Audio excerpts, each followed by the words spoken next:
Hey. How you doing? Okay, how you doing? Sure. Yeah, nice to see you. Nice to meet you. Well, this is a little cooler in the shade here. Well, So it's a sure nice day, but it's like in the sun, it's still warm. Right. You know.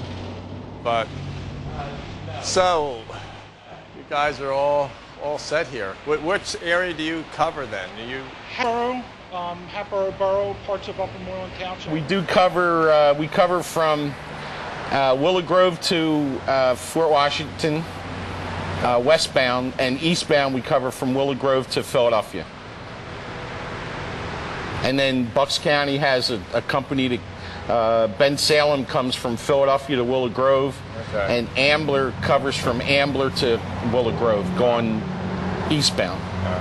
I mean, you guys, the courses you have to take now must be like tremendous. The EMT course is about 130 hours. The paramedic course is like 260 hours. And then you have to keep updated too. Then we have recertification. The paramedics have to do 18 credits a year. The EMTs have to do 24 credits in 3 years. With the fire department, they're sort of lucky. Once they get their certification, they're good to go. But you're saving a lot of lives, though. That's for sure. Yes, we are. Well, we hope so. People that would have died otherwise, because I know it's almost like the military injuries in a lot of ways. If you're bleeding, you can bleed to death. Right. And if you can stop that, I mean, that's where you can save the lives. And if you have to be there on the scene immediately. And that's why we man our stations 24 hours a day. It's why it's tough for the volunteers to do that. Right. We have to supplement with career staff. Yeah, that's hard. Yeah. Definitely hard. Yeah, it is. But you guys have done a wonderful job for decades. Thank you. Well, we try hard. And of course, your staff has always been great to us too, especially for our recent debacle with the Department of Revenue. So the squad very much appreciates everything that your Willow Grove and your Harrisburg office did for us. Well, it doesn't hurt to have my office manager used to be a member of the fire. Well, that's true. Corps. Yeah, it is. And we remember her too when she used to do that. Every time she sees this fire, she goes and gets up out of her seat. She's going to start the. She has to look. Yeah, she wants to go. That's great. Still want to run calls. Yeah, we still think we can too. That's the best part. So I'm still lucky. I'm fooling a lot of people. You know what I mean? So thank God for the young guys that are coming up behind us to take over. That's true. Rich Garrett's our supervisor. He's in charge of our career staff out on the street. So as you know, we got to groom the younger guys to take care of us old guys so that they can put us out to pasture someday. That's right. Well, we got somebody behind us here to take over. I still enjoy it. It's a lot of fun. I think, I think we've always done a pretty nice job. Oh, you have. You go back. Second Alarmers have been here 1938 with the canteen when we used to do fire service. Right. And in '56 is when we got into the EMS business. Right. Back then we didn't know it was EMS. It was just an old Cadillac ambulance that the VFW gave us and said, "Here, we don't want to do it anymore." And we never knew what we were getting into when we said, "Yeah, okay." And now we're one of the largest squads. Room on wheels. Just about. The equipment we carry in our truck is short of having a doctor. Do what? Can we look at it? You certainly can. We'll open up the back door. Is this a newer one? This is this isn't that new. This is about 3 years old. Okay. Rich, turn on the inside lights. The other, it's ironic, the other ambulance was sitting here and it just went out on a call, so it should be coming back soon. Wow. But this is a Sprinter ambulance. This is a Mercedes. This is one of these European type. I was going to say, it looks European. Yeah, it is. It's the outside, the body style. Freightliner imported these in, and American LaFrance built them as ambulances. We designed the interior of this to fit all of our equipment, and as you can see, we have the LifePak 12. Which is the cardiac monitor defibrillator. Where Rich's hand is, on his left hand, is where the drug box is in the locked compartment. That's what the paramedics give for medication and stuff. Do you have contact with the emergency room, the hospital? We have a phone right there. We call the emergency room as we're bringing the patients in. Of course, we can also talk to them through the county radio system. Okay. So, yeah, the ambulances are all certified by the Department of Health as far as for the mandatory equipment that we have to carry, and then there's a lot of extra stuff that we have on our trucks. We have a fleet of 9 ambulances now, all paramedic. And then we supplement that with a couple responder units, and you know, we have the rescue truck at the Willow Grove Station. Right. But the Hatboro Station, we run 2 ambulances out of. We run 3 ambulances out of Elkins Park, 1 out of Weldon, and the rest of them are in the main station. Where do you normally end up? Depends on which direction you go. Whether you go to Abington or you go to Warminster. Yeah, well, it's nature of injury dictates where we go. Okay. So if we get a bad crash on County Line Road in Newtown, Abington's a trauma center. Right. So Warminster doesn't get the patient. Okay. We go to Abington. Oh, I see. If it's a cut finger or fractured arm or something like that, then we can go to Warminster. And usually we try to go to the closest facility so that our turnover time is good. Right. But of course, if the person's doctor is, say, we pick him up here and he says, my doctor's at Holy Redeemer, as long as the condition of the patient warrants, we'll transport him to Holy Redeemer. Yeah. Oh, great. And then on top of all the stations that we also have a float truck. I was wondering, now, what happens if you get another call? Now you don't have anything here then. Well, actually, there's another truck that's parked in the parking lot in the back there, and they're covering this station while this station's out. And every time one of the ambulances goes out, that truck migrates to that area and kind of floats in that area as a second. Really? Mm-hmm. On the street? It runs on the street all the time.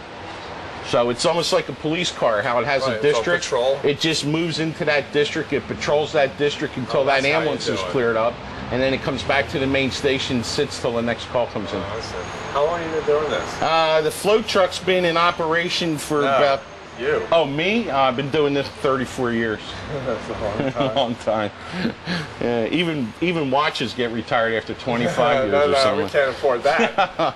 You got all that experience. Yeah, you know? yeah. We've been doing the float truck for about 4 or 5 months now, which has been pretty successful for us. Is that a common thing? Or is that something you came up with? Other people do it? Plymouth Ambulance started it about a year ago, and it was a great concept. Yeah. And as you well know, through all our financial problems that we had, that we've kind of worked all through that now, and we've gotten to the point where we can actually pay for that extra crew to be out on the road. So, and you know, as things change, as innovations come out, then we'll keep stepping up to the bar. It's always been our policy. That's a great idea. Yeah, our next, like I say, the Elkins Park station's being rebuilt right now, and then our next step is we want to make a permanent station in the Weldon Glenside area. So we can make that 24 hours a day instead of just 12. Yeah, and there's a lot of people down there.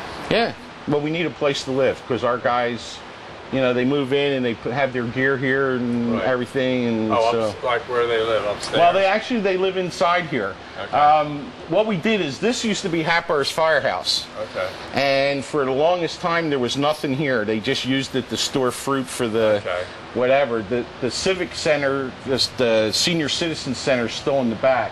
So the borough was nice enough to donate this to us to use for, because we were living at the Enterprise Fire Company for a while.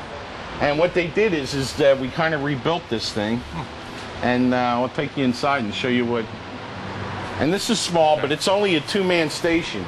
So they gave us a nice facility. Oh, yeah. Oh, good. That's good. Yeah. So they feel refreshed and all. Yeah. And then they can...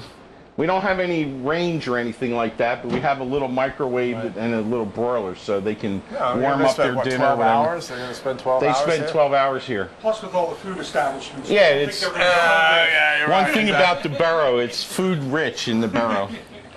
And then they have their bunk room. And then they have lockers. They have lockers for their stuff. So this is good.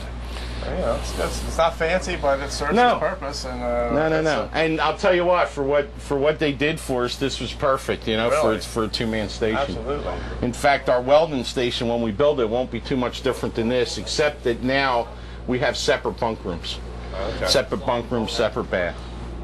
And as the standards change in firehouses and ambulance bays and squads and stuff, then we do. Our Elkins Park station is going to be absolutely fabulous when that gets when that gets done. I can't wait till we get there.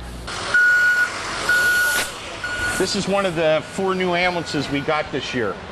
Nice. We took delivery of this truck in April. It's a new Horton. It's a 2005 Horton. Hello. Hey, nice to meet you. Deb Forrest, she's our EMT. And Joe.